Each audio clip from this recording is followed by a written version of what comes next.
que gente que vive en campos de refugiados, en campos que se instalaron allí después de la emergencia. Hay muchísima necesidad todavía, y realmente todavía, cuando uno pasea por Katmandú o por la zona limítrofe, que es el valle de Katmandú, que fue donde golpeó más fuerte el terremoto, pues todavía lo que son las infraestructuras están por construir. Hay una voluntad por parte del gobierno de querer reconstruirlo, pero la verdad es que, como decía antes, estamos frente a un gobierno con pocos recursos también, y unas dificultades orográficas también, patentes en el caso de Nepal.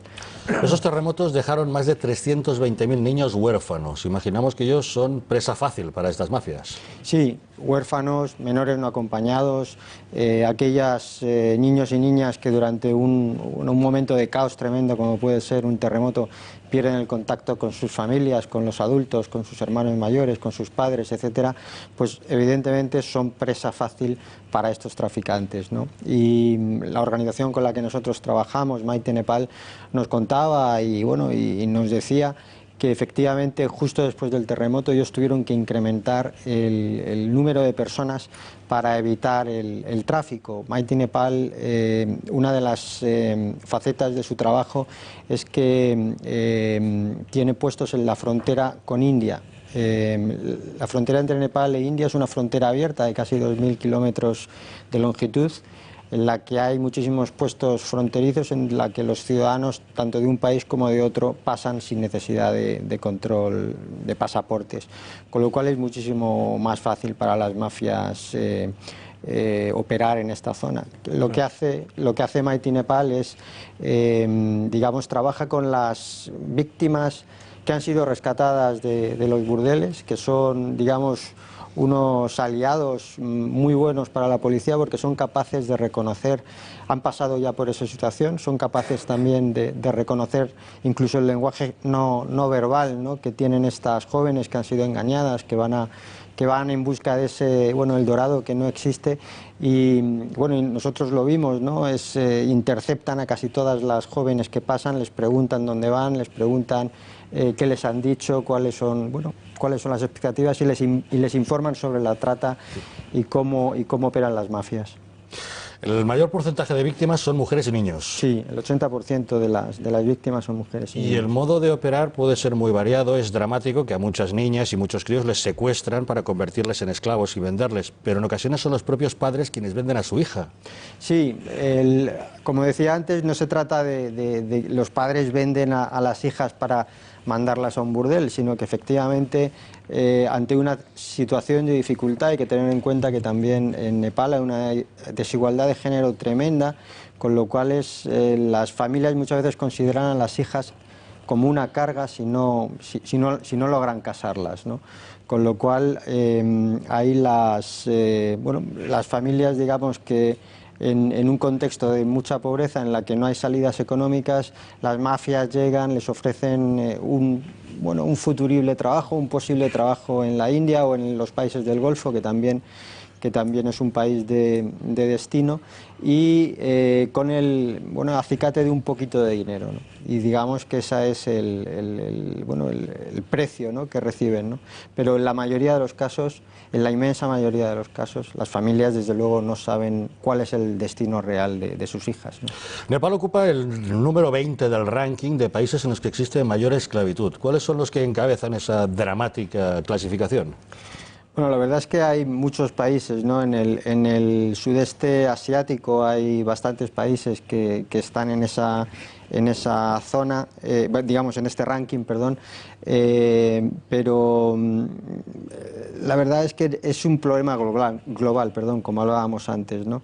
Estamos hablando de un negocio de 30.000 millones de dólares al año, es el tercer negocio ilícito más lucrativo después del tráfico de armas y del tráfico de drogas, y la verdad es que las mafias buscan aquellos sitios donde ellos pueden hacer dinero. Hace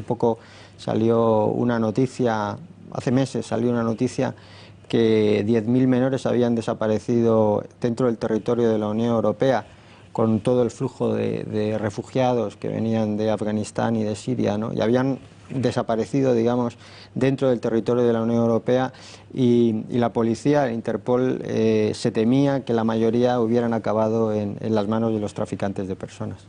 La gente que nos está escuchando en este momento puede pensar que hablamos de lugares muy remotos, de Nepal, de la India, pero España forma parte de este circuito de trata de seres humanos. Sí, España es también un país de destino, ¿no? De personas de trata, ¿no? que acaban o bien siendo esclavos o explotados sexualmente, ¿no? La mayoría de las personas que llegan a España víctimas de la trata son explotadas sexualmente. Digamos que el tráfico de origen, las nacionalidades de origen de estas mujeres, la mayoría, o niñas, son América Latina, África subsahariana y los países del este de Europa, y desgraciadamente muchas acaban en España. Cualquier persona que nos escuche, ¿qué puede hacer si quiere ayudar en esta campaña de devolver la infancia a estos niños secuestrados o vendidos? Bueno, nosotros hicimos la campaña por dos razones, ¿no? Una, queríamos visibilizar este problema, es un drama tremendo, las historias son atroces, ¿no? Y entonces queríamos poner sobre la mesa esta realidad, la realidad de esos 7 millones de niños y niñas que son víctimas de la trata, 21 millones de personas. Y también lo que queríamos era recabar apoyos para seguir trabajando.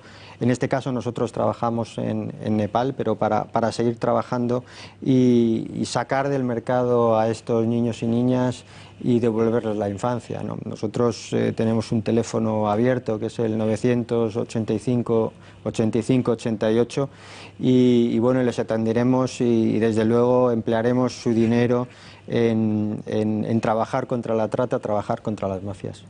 La verdad es que podemos hablar también de datos de esperanza. Ustedes han conseguido rescatar 30.000 personas, en su mayoría mujeres y niñas. Solo el año pasado, 2015, 4.000 en esa zona fronteriza de la que usted nos habla, de Nepal con la India. Han conseguido que 1.000 menores hayan conseguido completar su ciclo educativo, es decir, les han dado una vida. Han conseguido que 357 violadores hayan sido procesados y 1.200 traficantes condenados. Es decir, que se pueden hacer cosas para combatir este mercadeo de personas. Por supuesto que se pueden hacer cosas, ¿no? Nosotros la verdad es que estamos satisfechos del resultado. Siempre es poco, ¿no?, cuando lo comparamos con las cifras globales, pero trabajando en distintos ámbitos, como decía antes, en la prevención es muy importante, y ahí entra la educación como una herramienta fundamental para estas niñas y para estas jóvenes, también en frenar, ¿no?, en la frontera, y luego en el rescate. Nosotros también apoyamos el rescate de las víctimas, tanto en los burdeles de la India como el trabajo esclavo en los países del Golfo, y luego la reinserción de estas personas, ¿no?, que es, como ustedes comprenderán, no vienen solo con daños físicos, sino con unos daños psíquicos muy importantes. Miguel, dramático lo que estamos escuchando hoy. Absolutamente dramático, Alberto. ¿Hay alguna manera de, no solamente de ayudar en esta campaña, sino de ser, pues yo qué sé, socio permanente de tu organización, o no admitís este tipo de vinculación permanente?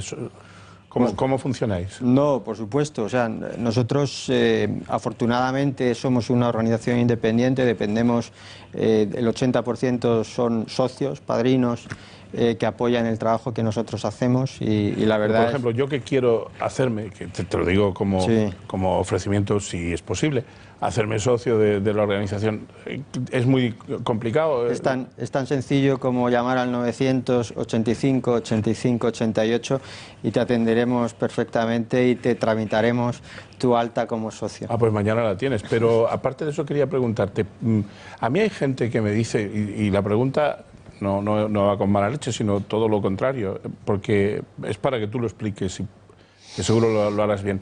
Hay gente que me dice, bueno, sí, se da dinero a estas organizaciones, pero luego vete tú a saber qué es lo que hacen. Ya te digo que yo por lo menos...